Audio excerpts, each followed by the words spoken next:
Plateau United coach Kennedy Boboye says he's thrilled to see his side win their first Nigeria Professional Football League title. The Jos side beat Rangers 2-0 in the final match at the Rankbam Stadium on Saturday and were presented a large trophy and a prize money of 50 million naira. The team, along with MFMFC, will now represent Nigeria in the CAF Champions League next season, while Enyimba, who finished third, go straight into the Confederation Cup. The title triumph makes them only the 19th champions of the Nigeria League. Quite a remarkable turn of event for a side that got promoted back to the top flight in 2015 after being relegated in 2012. So a quick look then at the other results from the final round of matches. Enyimba pipped Katsina United 1-0. Shooting Stars of Ibadan and ABS FC lost to Niger Tornadoes and Nasarawa United respectively. Akwa United missed out on a top 3 finish despite thrashing Kano Pillars 3-0. MFMFC lost to El Kanemi Warriors in Maiduguri. So this is what the table looks like at the end of an enthralling season. Champions Plateau United finished top of the 20-man table with 66 points from 38 matches, 4 more points than MFMFC in second, while Enyimba were third, 61 points. All three will represent the country on the continent next season. Akwa United finished fourth with Nasarawa United in fifth. Kanemi Warriors, Lobi Stars, Kano Pillars, Ifeanyi and Sunshine Stars complete the top 10 in that order. At the other half of the table, we have Niger Tornadoes in 11th, Abia Warriors 12th, Enugu Rangers 13th, Wiki Tourists finished 14th, Rivers United are 15th, while Katsina United came in 16th. Shooting Stars of Ibadan and ABS FC joined Gombe United and Remo Stars to be relegated from the top flight following their defeats at the weekend. Okay, I've got sports journalist Kelechi Nkoro with me in the studio this morning. Hello, Kelechi. Good morning to you. Good morning. It's great to be here. All right.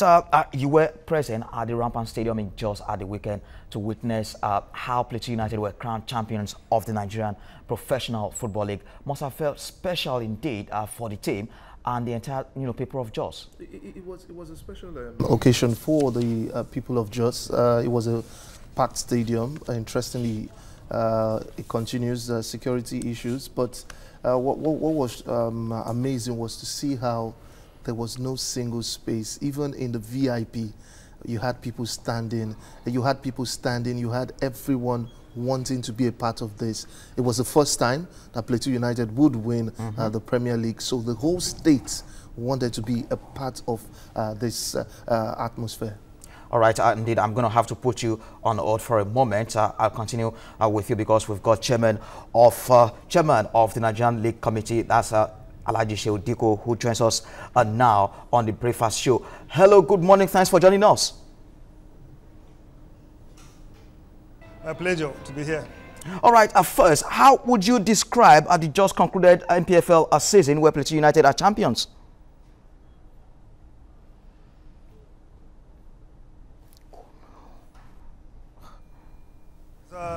I say so far so good. We work with the numbers, we work with the statistics. So we always look at where we are coming from last season and where we are going this season. So however you look at it, we are making some huge progress on all the numbers that we have. So there are hitches here and there, but I think so far so good. And I think we have a lot to build on going forward next season.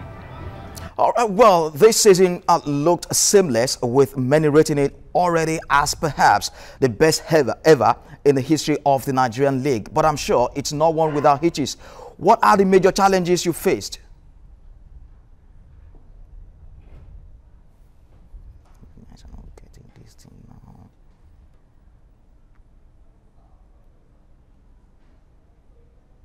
Well, there's always challenges, whatever you are doing. That's why we are here. That's our job. Our job is to resolve the challenges, to resolve the problems. The fundamental thing is to get everybody on one boat. Everybody thinking alike, everybody supporting the project, everybody doing what they have to do to make sure that we move forward. So that's the fundamental issue. And any other issue, we deal with it as they come. We have our own objectives, we have our own vision, we know exactly where we are going. Our objective basically is to make this league an economic factor in this country. It's to make it one of the fundamental economic activity in the country. That's our fundamentals, and that's what we are working towards, making it happen. Okay, we will all agree that a proper league is one that is run with the input of major sponsors. Going forward from next season, what's the LMC doing to make the league attractive enough for sponsors? Well, it's to keep doing what we are doing, to be more transparent, to be more open, to make sure that we build a brand, we make it very, very good and attractive for people, to make sure that if they put in their money, they will get the right value. The return of investment will be very good for them. And that is what we are gearing towards, and that's what we have been doing. That's why everything we do in the LMC, from our annual reports to our meetings, what have you, you will have it on our website. You will have our financials there on the website, so that people that are working with us will clearly know where we are coming from and what we are doing. And I think so far we are achieving a lot. And the football on the pitch of play also, we try to make it as attractive as possible. We are getting a lot of fans back to the stadium. You know, we are getting quite a lot of mention everywhere in the media. It's a quite, the NPFL is a very, very big factor now in the Nigerian media circle. So I think that's what the sponsor want to see, and that's what we are giving them. Okay, officiating is one area I'm sure has been well overflogged in the league. Tell us what efforts are being put in place to try and curb referees' excesses, especially next season. Well, I think we always overblown these referees issues. You know, anywhere in the world, referees make mistakes. Referees are human. We see it all over the world.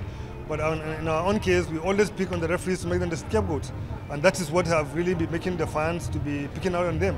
Anybody that lose a game will be thinking that, oh, the referee didn't favor me, that's why I lose the game. And I think we have to move away from that. Both the LMC and the referees committee, the NFF, have shown that any referee that has been found wanting is dealt with appropriately. So we should be left to do our job by dealing with the referees while everybody focus on the games. But the issue of when everybody focus on the referees from the players, from the coaches, administrators, it doesn't go well for everybody. We make them the center of all the activities, which is not supposed to be. Okay, a lot of clubs complain about fixtures congestion this season with a lot of midweek games. Tell us more about LMC's plans to harmonize the league's calendar with that of Europe next season. Well, that's the decision, not just even from the Nigerian Professional Football League. It's a decision from CAF. CAF, in the last symposium, have agreed that, based on the statistics, about 72% of African leagues are doing August to May. So I think it's in the interest of everybody to have a unified calendar where everybody play at the same time, like they have in Europe, so that we can rebuild the Champions League and the CAF Champions League and the CAF Confederations Cup, and then we have a system where everything is stable. From Africa and Europe, it's just basically about 2 hours, 3 hours minimum max. So we should be able to have our calendar the same way, because even FIFA work with the European calendar. So I think we are working towards that. Even this season, that's why we start early. That's why we have a lot of midweek matches, because we wanted to finish early so we can start early to be able to meet up. All right, LMC Chairman Shehu Diko, thanks for your time and good luck ahead of next season. Okay, we've got Kelechi C very much here with me in the studio. Kelechi, you heard him there. Before we look at some of the things he mentioned, was there any doubt before the games at the weekend as to where the NPFL title was headed? We have two teams battling for the title. Yeah, with 1 point. Don't forget that the other game was also on TV, so there was this scare. There's this belief that if games are on TV, anything could happen. And going into the 30th minute, when no one was sure if Plateau was going to take the lead, it was already signaling that MFM had pulled back the goals that was scored against them. So there was that scare in the stadium. But the moment Emeka got that goal, you sensed the belief coming back to the fans, because it was possible that Rangers could have come with a shocker. And so, yes, people felt Plateau had done enough, but you couldn't just say what was going to happen on the final day. And which was really, really interesting and good for the projection of the league as well. But then what do you make of MFM's run in this campaign? I think we've been a bit critical. They survived relegation on the last day of last season, and now they are second in the league. That's what I'm saying. I think the press has been a bit critical of MFM. When you look at, would you want to say, an interesting little community club or religious club like MFM, going on after surviving on the final day and then going on to become second and taking Plateau United to the final day of the season. I think it's been a good run. They'll be in the CAF Champions League next season. For a club like that, it's too much to ask them or call them a failure that they just didn't win the title. They just survived relegation last season. Oh, wow. What exactly, in your opinion, do you think the coach, Fidelis Ilechukwu, what did he do right and wrong this season? Because at some point, I felt they could have been champions as well if they had taken some of their away games more seriously. Yeah, I think so. I think the Nigerian Professional Football League is, when it comes to how you calculate the technical part of how you want to win the league, it's easy. Win all your home games, get about 13 to 14 points away from home. So there are certain grounds you can say to yourself, these grounds I want to go and see if I can get a draw or I can get all 3 points. And I think that's one thing Ilechukwu and his side didn't do well. You'd see MFM beat a side 4-0 here in Lagos, in Agege, and then they will go away the next weekend and lose 5-0. And you're like, it doesn't match. They should be showing spirit. So I think that's one thing that if he improves on next season, maybe we might see MFM winning the title. And that calls to question, the level of officiating in the league. The LMC chairman, Sheodiku, alluded to that fact that it's been flogged, overflogged in the media, that they are doing their job. But there seems to be this mentality in the Nigerian league that you just don't go away and win matches. You see, you can't fault the press. You can't fault the fans for picking on the referees, because he is saying it's all over the world. I agree with the LMC chairman that we see this, but when you have about there are 10 games, league games, and you have about 6 to 7 league games being decided by an error of the referee, it becomes a problem for the press. If it was just 1 game or 2 games, nobody. But look at last weekend. There were 13 penalties, not before the final day. 13 penalties, and I can tell you 8 of those 13 were wrong calls. But when you have those problems coming up, it's hard for you to look away from it. Then it means the press, we're not doing our jobs if we throw a blind eye to it and say these referees are not. I think the NFF also have to take a blame. The referee committee has to take a blame. They have to find a way to either make these referees top-notch, or see, there's no problem if Nigeria goes to Ghana to start getting referees to officiate our games. Well, before we leave the referee issue, I will ask you one more question regarding that. We have seen quite a remarkable improvement in officiating African football, going by the last World Cup qualifiers where we, recorded a lot of away wins.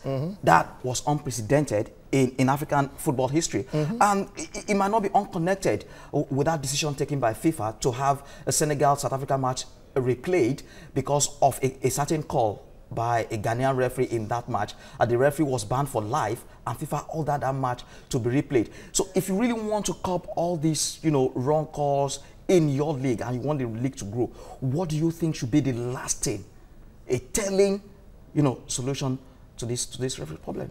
First off, Nigerian Professional Football League is interesting. It's not going to be as easy as you might want it to be. But I think the first thing that we need to do is make sure, when you speak to these referees, they are human beings like us. And I think the first thing we need to do is go back to what FIFA has said. FIFA has made it clear that referees who make refereeing their only job should be kicked out of the system. You should have a job. And then, so I think first off, when we go back to the basics, make sure that all the referees you're getting are not people who hang around the stadium and claim, I'm a referee, that's all. No, they are professionals. They are lawyers. They are guys who have other jobs. And then they come in. Now, it forces you to protect these guys, because referee protection is a huge problem in the league. You see these referees, they are nobody guarding them, nothing. They are left at the mercy of the fans, even when they make errors. So if these referees also start knowing that I can have a good call away from in a very hostile ground, I can go to where we call Medugri and go and blow against the away team because they have made an error, and I'll go home free, then we'll start seeing those things change. Really interesting indeed. Okay, let's take a look at the prospect of the two Champions League representatives next season now, Plateau United and MFMFC. How do you see them faring in the Champions League? We know how tough it will be for them. This is the first time they will be, representing Nigeria at that level. What are their credentials? For me, I'm not expecting too much from them. Okay. Let's not. Wherever these sides go, I think we should be happy with them. These are two very young sides, and if they go on to pass the first or second round of the qualifying series, which everybody plays before they get to the group stage, we should know this is not Iyimba, this is not Kano Pillars, this is not Rangers or Sunshine Stars, who have always gone to represent us. These are new sides, so I don't think we should expect too much from them because some of these players and even the club themselves is a whole new experience. We see clubs crumble in Europe when that kind of finance come into them. It was what happened to Enugu Rangers last season. You know, so there's an amount of money that will come into MFM, that will come into Plateau United.